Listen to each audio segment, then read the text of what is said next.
శుభోదయం శిష్యులారా, అందరూ త్వరగా స్నానాలు చేసి రండి.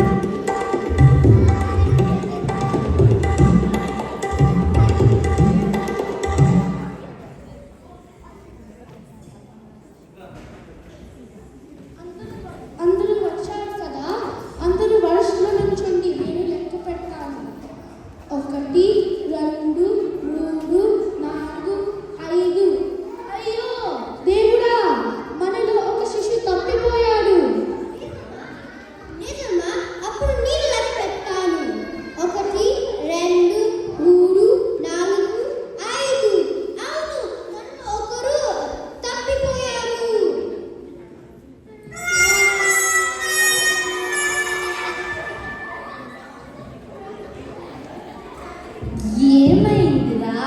ఎందుకు అందరూ అలా ఏడుస్తున్నారు? ఏడటం మానేసి ఏం జరిగిందో చెప్పండిరా. మేము నదిలోకి స్నానాలకు వెళ్ళాం కదా, అయితే వారు ఒకరు తప్పిపోయారు.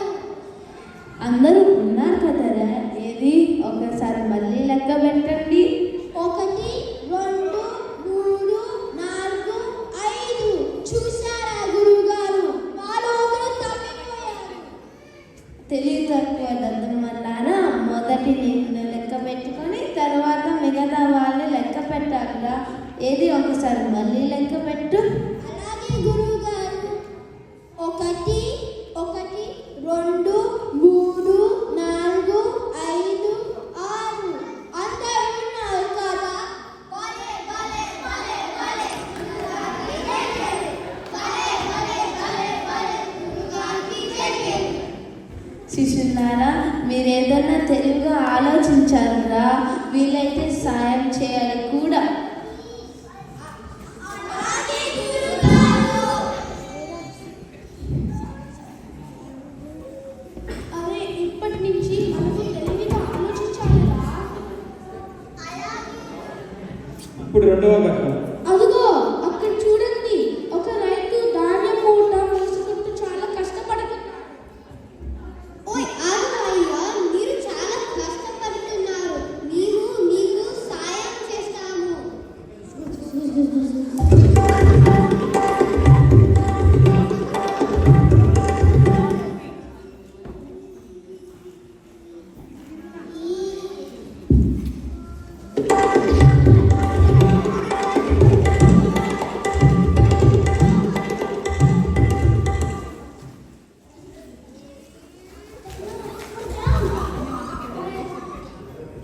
అయ్యో, మీరు నా మా తల్లి తాటలతో నీ బస్తా బరువు తగ్గించాము.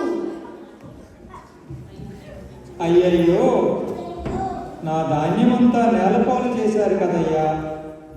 ఏడుస్తూ చెప్తున్నాడు. ఇలా అయింది.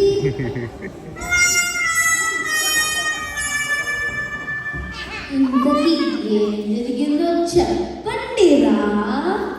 గురువుగారు, మీరు చెప్పినట్టు తెలివిగా చేసినా మాకు అవమానం తప్పలేదు.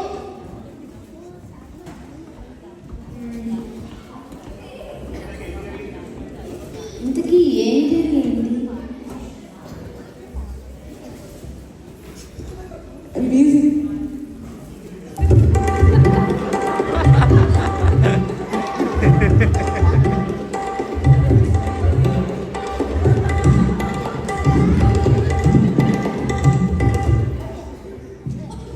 అరే శిష్యులారా, మీరు చేసిన పనికి రైతుకి నష్టం కలిగిందిరా. మనం చేసే పనికి ఎవరికి నష్టం కలగకూడదు.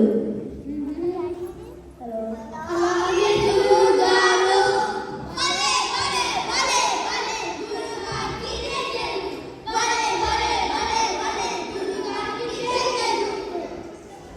ఇప్పుడు 3వ ఘట్టం.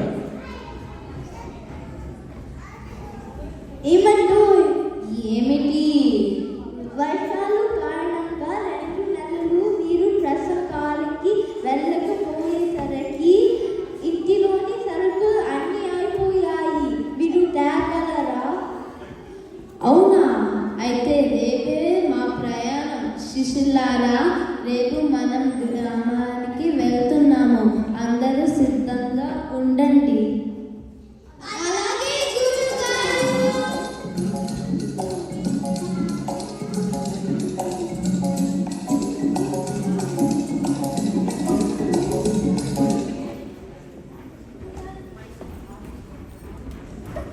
గురుగారికి నమస్కారం.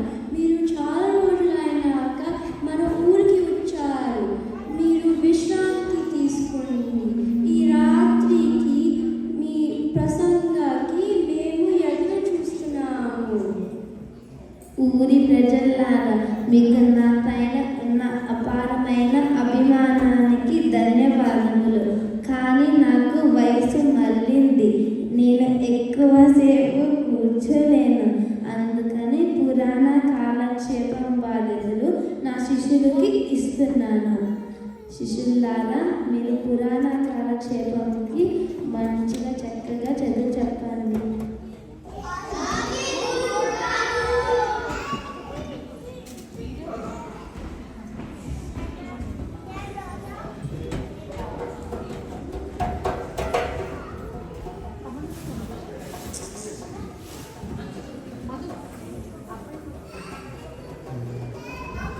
సభకు నమస్కారం.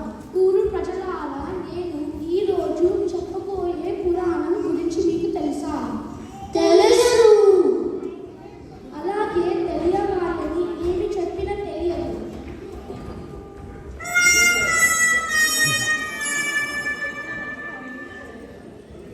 అయ్యో, గురుగారు అప్పుడు చాలా విషయాలు చెప్పేవారు. వీళ్ళకి ఏం విషయాలు చెప్పకుండా వెళ్ళారు. గురుగారు అడగాలంటే గురుగారు పనుకున్నాడు. రేపు రేపు చెప్తాను ఏమో, చూద్దాం. 2వ రోజు పురాణాలు. సభకు నమస్కారం. ఊరి ప్రజలారా, మీకు తెలుసా నేను ఈరోజు ఏమి చెప్తానో? తెలుసు. తెలిసిన వారికి నేను ఇంకా ఏమి చెప్పగలను?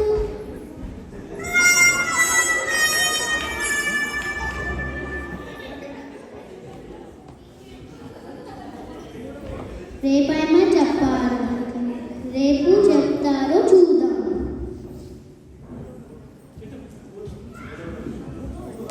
3వ ఘట్టం. సభకు నమస్కారం. ఊరి ప్రజలారా, నేను ఈ రోజు చెప్పబోయే పురాణం గురించి మీకు తెలుసా? తెలుసు. తెలుసు. ఈ మాత్రం దానికి ఏమెందుకు? తెలిసిన వారు తెలియని వారికి చెప్పండి.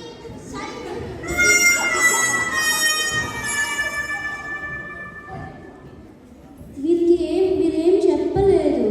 మా పదని మళ్ళీ కొడతాము. అవును, మళ్ళీ కొడదాము.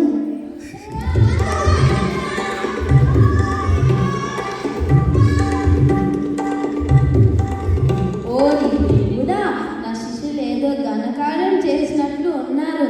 నేను ఇక్కడి నుంచి వెళ్ళిపోతే మంచిది. ఇంతటితో సమాప్తం. కథ కంచికి, గురువు శిష్యులు ఇంటికి.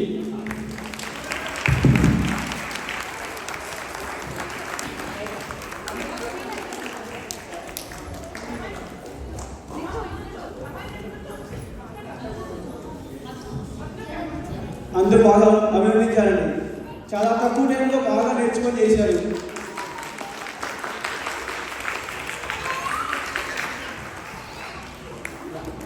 నా పేరు శ్రీధర్. నేను గురువుగా చేశాను. నా పేరు నేను శిష్యుడు. నా పేరు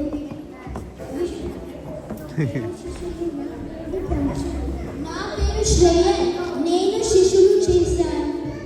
నా పేరు లీలాదిత్య. నేను శిష్యుడు చేశాను. నా పేరు ధనుష్. నేను శిష్యుడు చేశాను.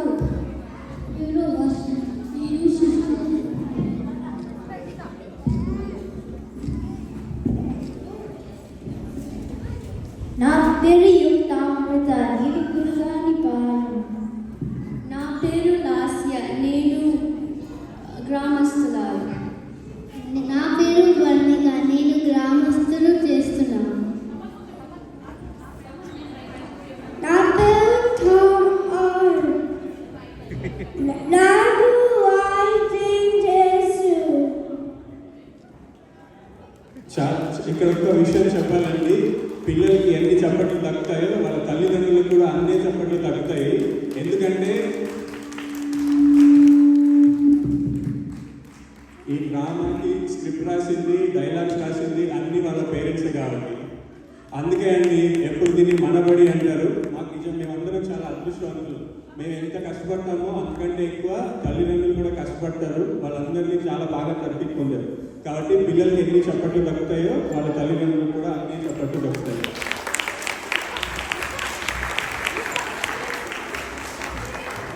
మరొక విషయం,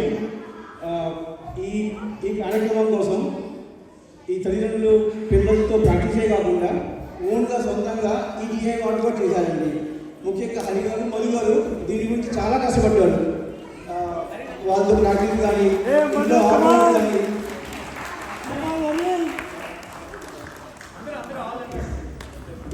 అందరి పేరెంట్స్ ఈవెన్ నవీన్ కూడా చాలా కష్టపడ్డాడు. ప్రాక్టీస్ కోసం చాలా తక్కువ టైం ఉన్నా కానీ ఆల్మోస్ట్ ఒక 1 వీక్ నుంచి ప్రతిరోజు పిల్లలు ఇదే దృష్టి పడుతుంది ప్రాక్టీస్ గురించి.